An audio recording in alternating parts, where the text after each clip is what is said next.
Hello there, welcome to my YouTube channel. This is Nirav. In this session, I'll be doing Elliott Wave analysis for the S&P 500. I'll be looking at possible Elliott Wave patterns and targets for the same.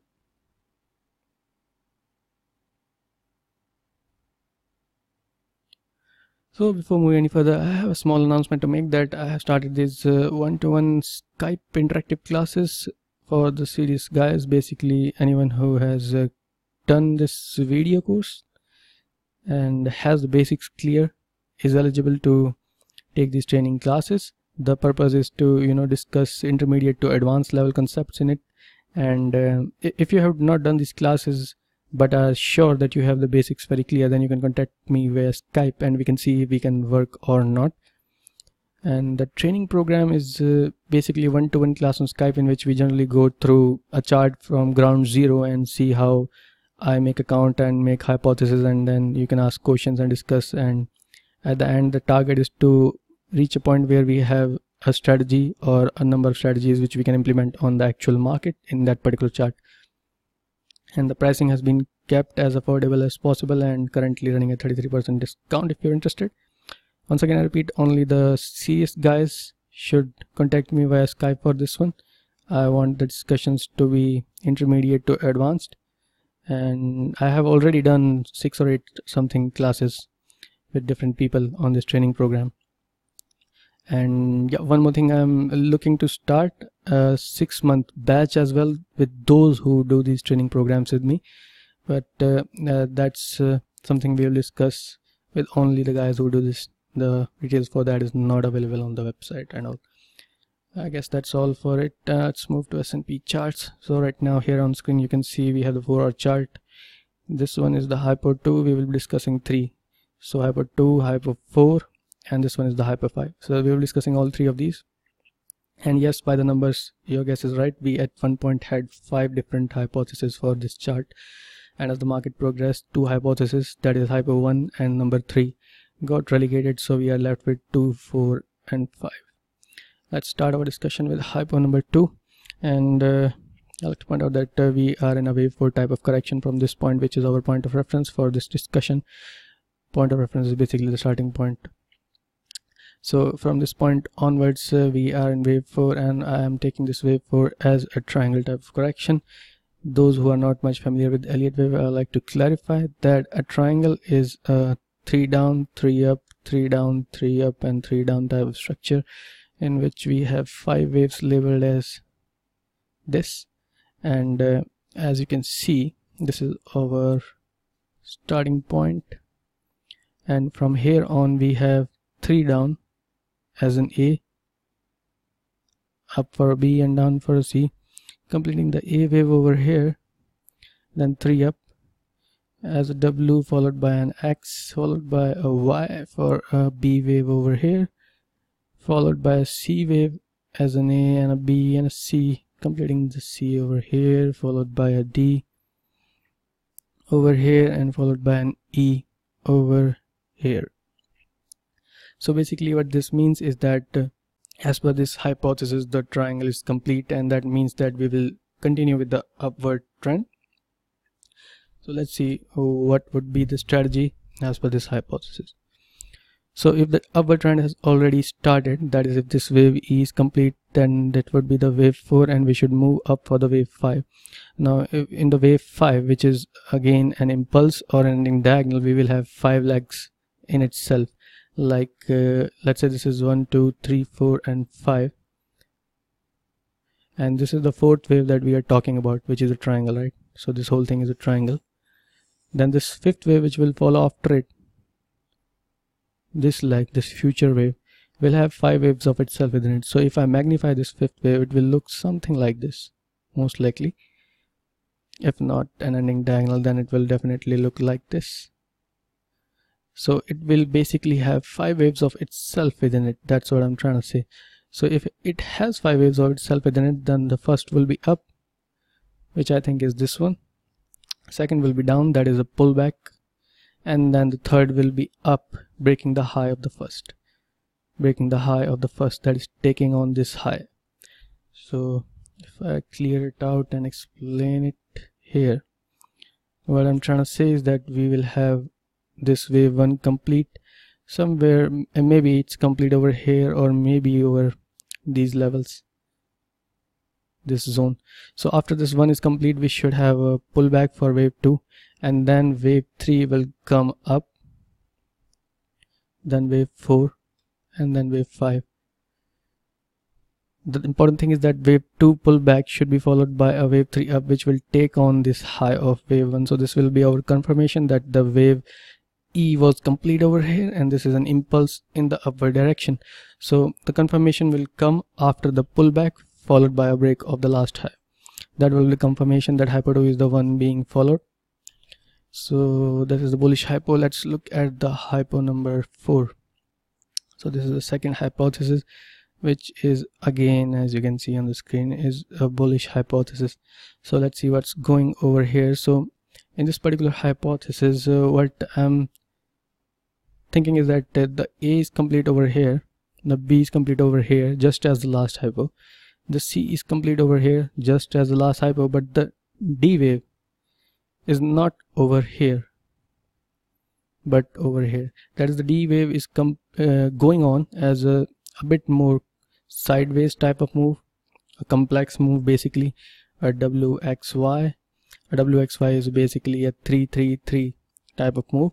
So what I'm saying is that or thinking is that this is a W, this is the X, and this is the Y move, which is still going on, and once it completes we will have another pullback for wave E down and then a next leg up. So basically the confirmation for this hypo will again be completion of this Y for wave D, a pullback, and then a break above this wave D high would be the confirmation that the triangle is complete over here. So once again, this hypo is again bullish, but this hypo also again requires us to have a pullback and then a break above the last swing high. So see, the strategy is the same, although the hypotheses are different. The strategy remains the same. We need to see a top forming, which will be signified after a pullback is done, and once the pullback is done we need to see a break of this top, or the swing high to be more precise, and that will confirm that we are in hypo 4 or in, as discussed in last one, hypo 2. So these are the two bullish hypos. Let's look at the last one. This is a bearish case scenario.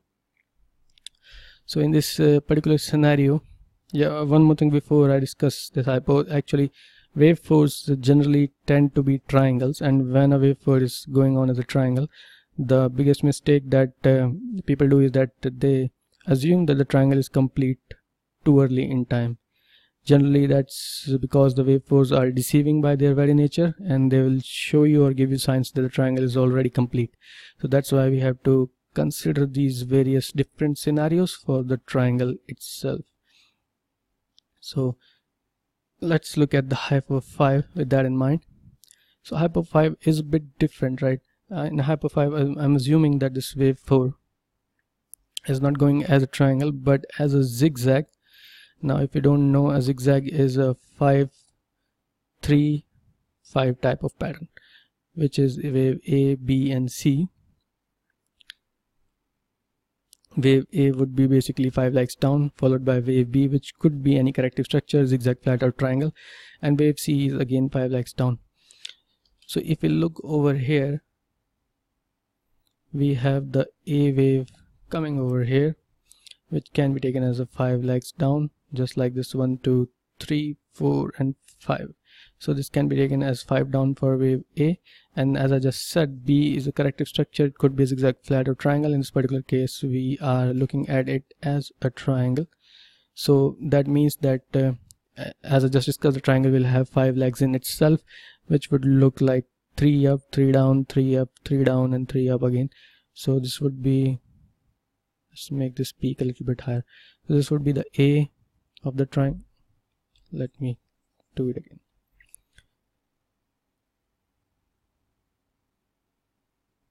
So this would be the A of the triangle, the B of the triangle, C, a D and a E. So if we see this B wave, as I just said, it's going to be a triangle as per this hypo. Then this would be the first 3 up, WX5 for A, and then 3 down for the B, again 3 up for the C. Now that's the thing, I'm assuming the C is not complete over here, but it's continuing as a sideways type of move, a complex type of correction as a WXY.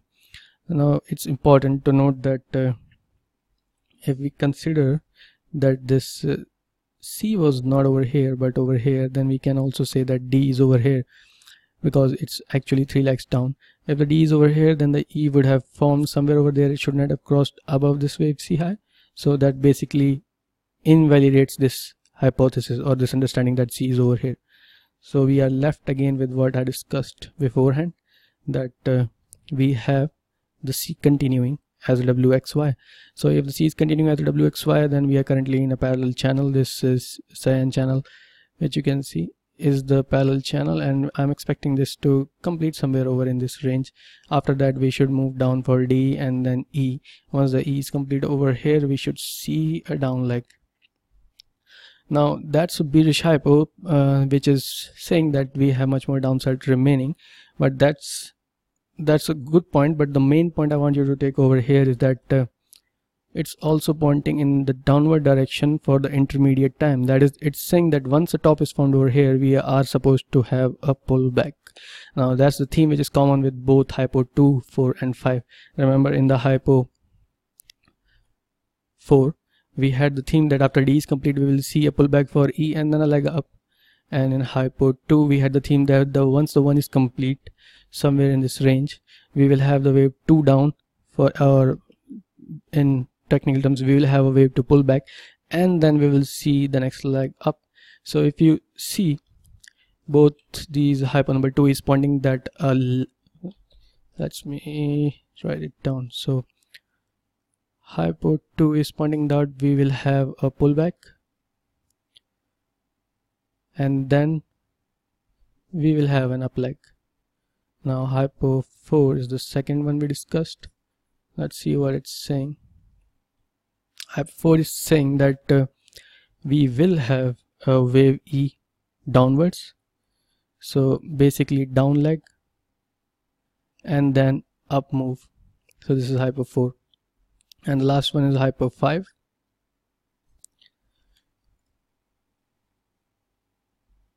Hypo 5 is saying that we will have a down leg followed by a small up leg and then a straight down movement.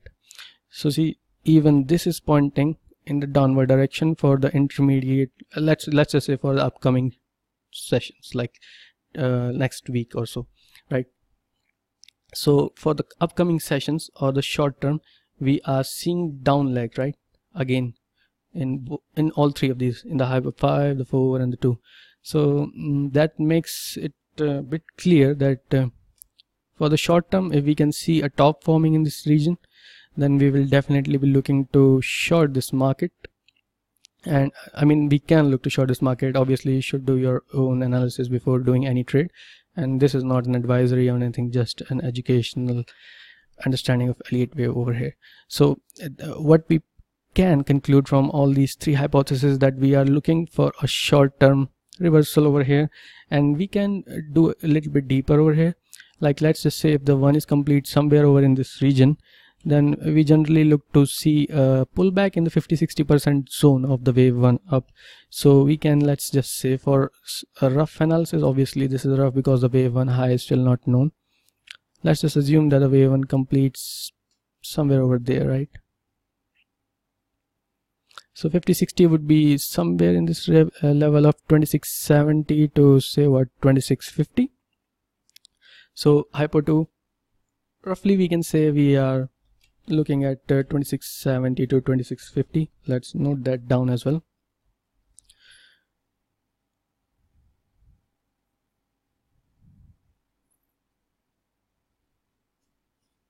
And let's see the next one, what it's saying.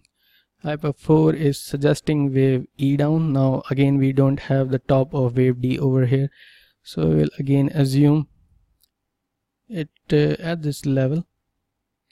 And wave E, again I'll say somewhere in 61 to 78.6 is suggesting 2650 to 2627. Let's just say 2650 because it's the common move between both hypo 2 and 4. So let's say it's pointing more towards 2650 kind of level.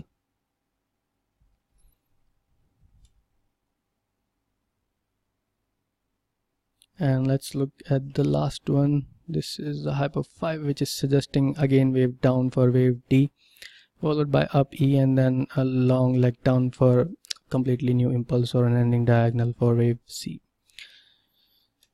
because it was A followed by a B, a zigzag like this, right? So anyways, so in the mean or in the shorter frame of time, we are going to see again this wave D. Again, I will say it as hype of 5 to somewhere near 2650. So again, this all depends on the fact that one of these three given hypotheses is being followed. If something else is going on, then obviously this will not be the case. That's why I always tell you that to do your own analysis. So yep, so the basic conclusion is we will look for a top somewhere over here and then a reversal being formed, and that reversal should take the market somewhere near 2670 to 2650. That's what we are concluding from this hypothesis. And the most bullish scenario I like to point out as well is that if this wave 1 is not what we are counting it as, right? Because I'm counting this wave 1 as a 1 2 3 4 5. So basically we are in the fifth leg as per this hypo, right? This is the 1, this is 2 3 4, and the fifth is right there. But what if this is just the continuation of wave 3? That is, this is 1, this is 2, but this is wave 1 of 3, this is 2 of 3, right?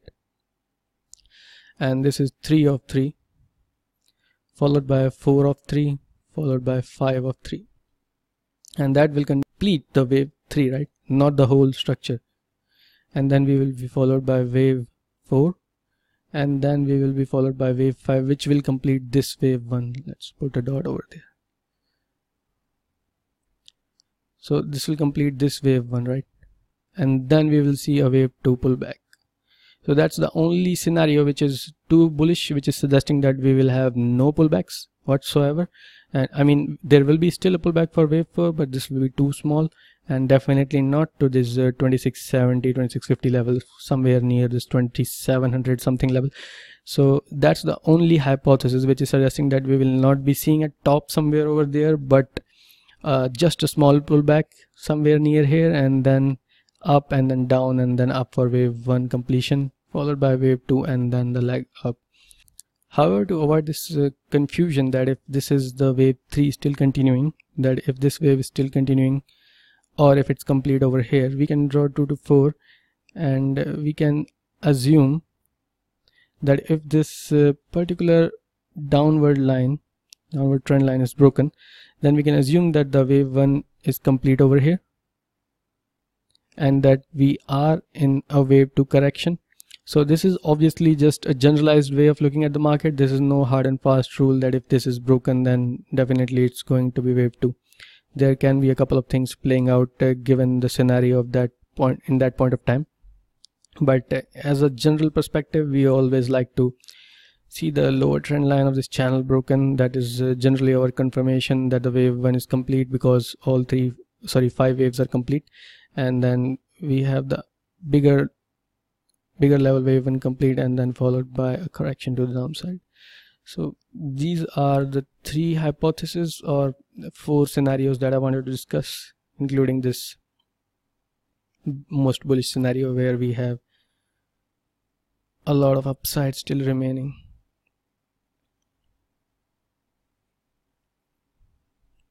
So that's all I wanted to discuss in this particular video, and as always, if you like it, then definitely hit the like button, definitely share it so that I get more views and more motivation to make such stuff.